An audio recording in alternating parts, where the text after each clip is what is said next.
Selon vous, quel est le sens de tant de séparations de couples? D'abord, je crois qu'il faut quand même modérer notre observation, parce que je pense que sur 6 millions d'années de l'existence humaine, l'expérience du couple à vie est une expérience extrêmement récente dans l'évolution de l'espèce humaine. Il y a peut-être que 2 ou 3 000 ans que l'homme s'exerce à vivre en couple. Avant ça, l'homme n'était pas en couple.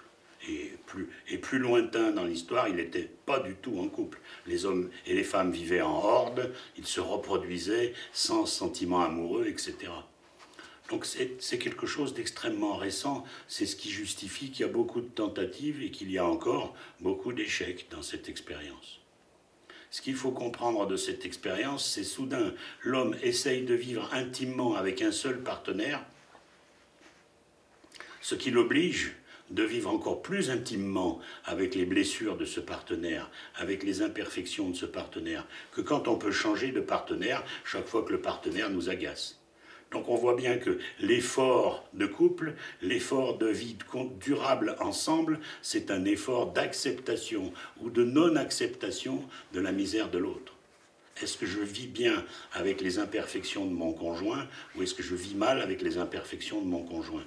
Et plus ce conjoint, je le vois, moins je vais au travail, comme pendant les périodes de pandémie, où je suis enfermé avec, plus je suis à l'épreuve de supporter ce conjoint, parce que quand je vais au travail, au moins je souffle, je respire en faisant autre chose, et je peux revenir tout neuf en ayant le temps de m'agacer, mais le temps n'est pas assez long pour que ça craque.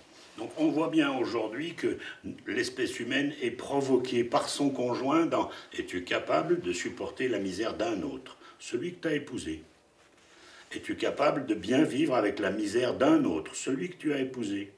Si tu n'es pas capable de vivre avec la misère d'un autre et de bien vivre avec la tienne, de ta propre misère, alors tu vas doublement t'empoisonner la vie.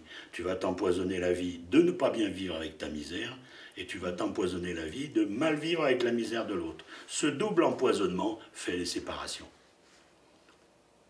Qu'on le veuille ou non, il va falloir que l'homme apprenne à bien vivre avec sa propre misère, et ensuite avec la misère de celui avec qui il est le plus proche, c'est-à-dire ses parents, ses enfants, son conjoint.